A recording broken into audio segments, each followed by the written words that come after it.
Hi hello welcome back. ഇന്നത്തെ recipe എന്ന് വെച്ചാൽ ഒരു ഉണ്ണിയപ്പത്തിൻ്റെ റെസിപ്പിയാണ് കേട്ടോ. അപ്പം നമ്മളെ നാട്ടിൽ ഇതിന് കാരയപ്പം എന്നാണ് പറയുക. അപ്പോൾ നിങ്ങളെ നാട്ടിൽ ഇതിനെന്താ പറയുക എന്നുള്ളത് ഒന്ന് കമൻറ്റ് ചെയ്യട്ടോ. അപ്പോൾ അതിന് വേണ്ടിയിട്ട് ഇതാ ഞാനൊരു 3 കപ്പോളം പച്ചരി എടുത്തിട്ടുണ്ട്, അതായത് വൈറ്റ് റൈസ് എടുത്തിട്ടുണ്ട്. ഇത് നന്നായിട്ടൊന്ന് വാഷ് ചെയ്തിട്ട് നമുക്കൊരു 4-5 മണിക്കൂർ സോക്ക് ചെയ്യാൻ വേണ്ടിയിട്ട് അടച്ച് വെക്കാം.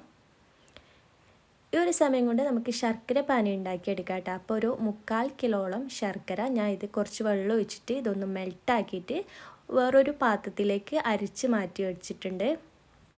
ഇനിയിപ്പോൾ നമ്മൾ നേരത്തെ സോക്ക് ചെയ്തിട്ടുള്ള അരി ഒന്നുകൂടി വാഷ് ചെയ്തെടുക്കുന്നുണ്ട്. അതിലേക്ക് ഒരു 1/2 കപ്പോളം ചോറ് ചേർത്ത് കൊടുക്കുന്നുണ്ട്. കൂടെ തന്നെ കുറച്ച് ആവശ്യത്തിനുള്ള ഉപ്പും കൂടി ചേർത്തിട്ട് ഇതൊരു മിക്സിയുടെ ജാറിലേക്ക് ഇട്ട് കൊടുക്കുന്നുണ്ട്. ഇതിലേക്ക് ഒരു 5-6 ഏലക്കായും കൂടി ചേർത്ത് കൊടുക്കുന്നുണ്ട് കേട്ടോ. ഇനി നമ്മൾ നേരത്തെ ഉണ്ടാക്കിയിട്ടുള്ള ശർക്കര പാനിയും കൂടി കൂട്ടിയിട്ട് നന്നായിട്ടൊന്ന് അടിച്ചെടുക്കാം. അപ്പോൾ നമ്മൾ ഇതൊന്ന് അരച്ചെടുക്കുന്ന സമയത്ത് ചെറിയൊരു തരിതരിപ്പോടെ അരച്ചെടുക്കാം. ഇനി ഇതിലേക്ക് കറുത്ത എള്ള് ഉണ്ടെങ്കിൽ അതും കൂടി ചേർത്തിട്ട് നന്നായിട്ടൊന്ന് മിക്സ് ചെയ്തെടുക്കാം കേട്ടോ. അപ്പോൾ ഉണ്ണിയപ്പത്തിൻ്റെ ബാറ്ററി ഇവിടെ റെഡി ആയിട്ടുണ്ട്. ഇത് വേണമെങ്കിൽ 2 മണിക്കൂർ റെസ്റ്റ് ചെയ്യാൻ വെക്കുക, അല്ലെങ്കിൽ പെട്ടെന്ന് തന്നെ ചുട്ടെടുക്കാം. ഞാൻ പെട്ടെന്ന് തന്നെ ചുട്ടെടുക്കുകയാണ് കേട്ടോ ചെയ്യുന്നത്. അപ്പോൾ നമ്മുടെ ഉണ്ണിയപ്പത്തിൻ്റെ ചട്ടി ചൂടാക്കിയിട്ട് അതിലേക്ക് സാധാ നോർമൽ ഓയിൽ ഒഴിച്ചു കൊടുത്തിട്ട് ഓയിൽ നന്നായിട്ട് ചൂടായിട്ട് വേണം നമ്മൾ ഈ ഒരു ബാറ്ററി കുറച്ചായിട്ട് ഒഴിച്ചു കൊടുക്കാൻ. ഞാൻ ബാറ്ററി ഒഴിച്ചു കൊടുക്കുന്ന വീഡിയോ മിസ്സായിപ്പോയി, അതാണ് ഇതിൽ കാണിക്കാത്തത്.